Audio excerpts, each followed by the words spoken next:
No, mulla on tämmönen Evo, tämmönen Scorpioni, ASK:n valmistama. Täällä on tämmönen akku, sitten on tämmönen lamppu, sitten on tämmöiset tähtäimet, nämä on ihan tämmöiset vakiot. Sitten on tämmönen remmi, sitten on tämmönen perä, tämmönen, se menee pieneen tilaan. Sitten on, no sisällä on 13/1 ja sit kahva hajosi tästä, mä joudun ostaa uuden kahvan tähän. Tää oli joku, mä ostin tän Povairilta 19 vai 18 ja se on sen jälkeen ollut sitten käytössä joka viikonloppupeleissä, missä on käynyt. Ja hinta oli varmaan silloin joku 390 € ja lippaat päälle, niin se oli varmaan 500 keikka ja kahva oli ihan vitun kallis, se oli 100 ja no, varmaan yhteensä joku 600 €, mutta on hyvä ja toimii. Tällainen kiva. Ja pistoolia, no se on tuolla bussissa, mutta se on semmonen AP01, vittu voitin se jostain arvonnasta eikä tykkää yhtään. Joo, että Touni, anna sit mennä. No, mulla on perus VFCn, mikä sitä oli SBR Avaloni, johon vaihtuu ulkoisesti kisko. Päällä halvinta Mustangia, mitä kaupungilta löytyy. PTS-lippaat, remmiä, kiskossa muutama pieni palanen. Sisäisesti SHS täynnä.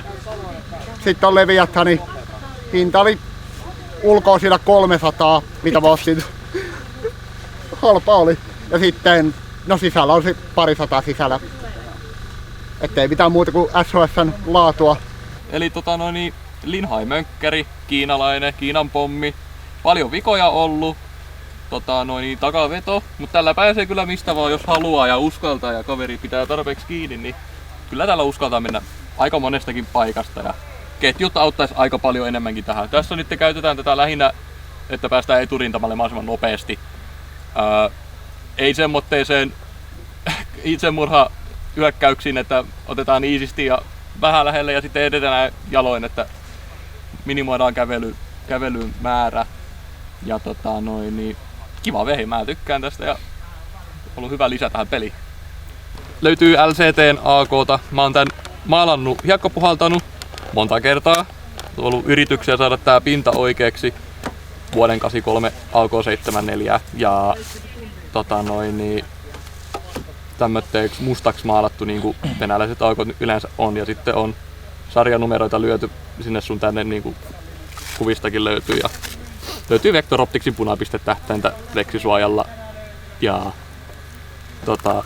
sitten löytyy aitoa Plum-lipasta ja pakelittilippaita kanssa. Mulla on niitä 7 nyt tässä ja ollut tosi hyvä peli, mutta on sisäosiltaan täysin vakio. Ainoa ero on se, että tässä on vahvempi moottori ja sitten hoppikumia ja tämmöstä, mutta tää on ollut tosi hyvä peli, siis 1.7, niin mä oon tykännyt tästä tosi paljon.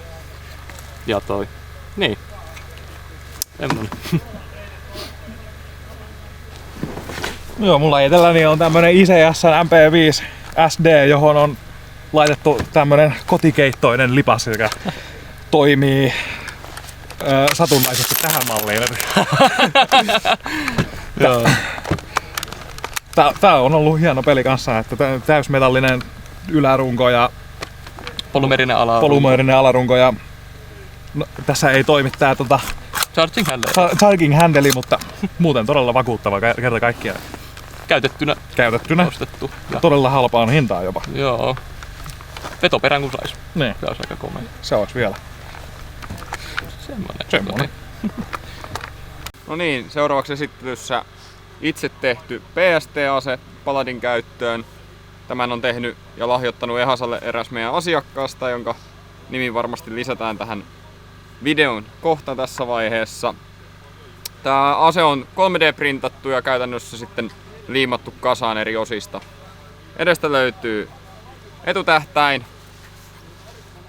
Helpottamaan ei ole mitenkään säädetty, kokeiltu vielä, mutta tästä on jatkokehitelmänä sellainen versio, missä valmistaja on lisännyt kiskon tähän, jolloin hänellä on säädettävät tähtäimet siihen kiskoon laitettavissa ja sitä kautta saanut se niin jopa kohdistettua. Sitten sieltä löytyy vatupassi, että näkee, että se ase on suorassa. Täällä on vanhat etutähtäimet, mitä oli tarkoitus käyttää, mutta todettu huonoksi. Takatähtäimestä lähti toi liimaus irti, mutta se olisi käytännössä vain reiällinen takatähtäin. Sitten löytyy varmistin, jonka jälkeen laukaisu tapahtuu perinteisellä kessistä tulla painamalla alaspäin. Mukava tunto, suhteellisen iso painike. Alta löytyy kantolenkille paikat, mitkä vaikuttaa materiaalivahvuudelta ihan riittäviltä, että kestää käyttöä. Tämä ei ole mikään varsinainen tehopelausvehje, vaan tämä enemmän milsivehje, koska tämän lataaminen tapahtuu sillä, että otetaan nämä ruuvit pois.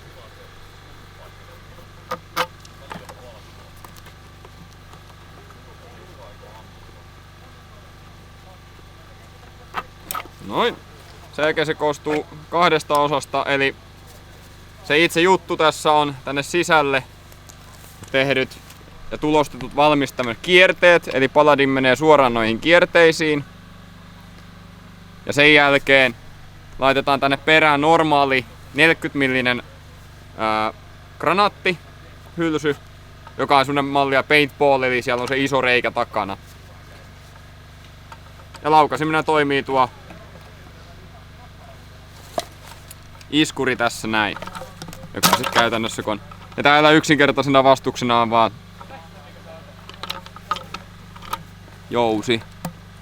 Ja jonkun verran kuulemma joutuu painamaan, että tämä sitten toimii.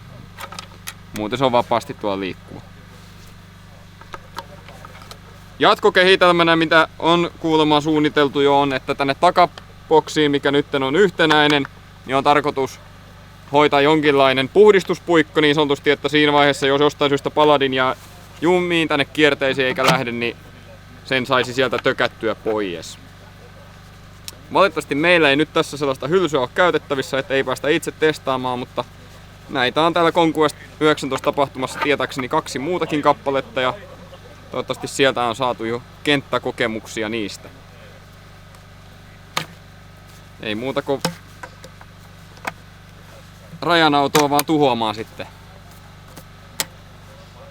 Terve, mä oon Janne ja tässä on mun Specna Armsin, näköjään Rock River Armsin lisenssillä tehty. Se on vakio Specnan Shop-modi tukki, johon mä oon laittanut ihan oikein hihnan kiinni, että on edes jotain hyvää tässä aseessa kiinni. Kiinasta tilattu 10 euron punapistetähtäin, se toimii just hyvin eikä haittaa vaikka menis hajallekin. Sisälle on tasan vaihdettu hoppiyksikkö, koska se joka tuli Puolasta oli valmiina jo mäsä. Sen jälkeen on toiminut ihan hyvin. Tehoja ei löydy ihan niin paljon kuin haluaisin. En edes muista mikä jousi on sisällä, mutta kronottaa tällä hetkellä jotain 1.4 varmaan. Edessä on sopiva tällainen äänenvaimenninta esittävä kappale, joka mukavasti estää sen ulkopiipun rikki menemisen, kun tällä lyö puuhun. Tässä on sama kahva kiinni, mikä tuli mukana. Vähän on laittanut tähän metsästä löytynyttä naamioverkon riekaletta nippusiteillä ja ikävän keltainenkin tää oli tai hiekan värinen, niin laitoin vähän maalia pintaan, niin on pikkasen mukavampi. Siinä se. Näin, tässä on Arcturuksen AK-74M. Sisäisesti ei ole mitään muutoksia tehty, mutta ulkoisesti laitettu tuo kahva tohon noin. Vähän optiikkaa siihen ja vähän laitettu teippi ympärille, niin se mukamas maastoutuu tänne ympäristöön, niin ei välttämättä killä niin pahasti. Sillä osuu kun ampuu.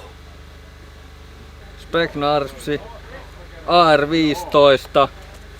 Sitten tässä on tämmönen kiva lamppu, joka on itse asiassa kalliimpi kuin ase, mutta sitten tässä on tähtäin.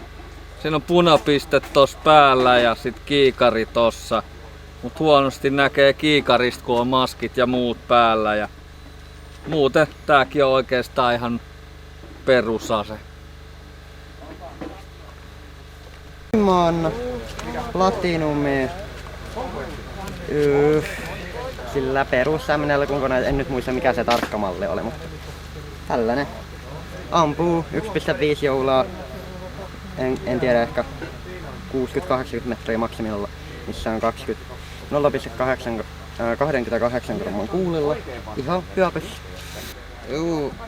Tämä on Kypelkanin toi mikä koltsalialainen joku, en muista. Sitten se on Vectal Optikki, hieno tähtäin. Punapiste, en muista sitäkään mikä oli. Sitten tässä on Astrix V2 ja Sitten tässä on joku sisäpiippu, en muista sitäkään. Juu, ei kovin ihmeellinen. Ja toimii.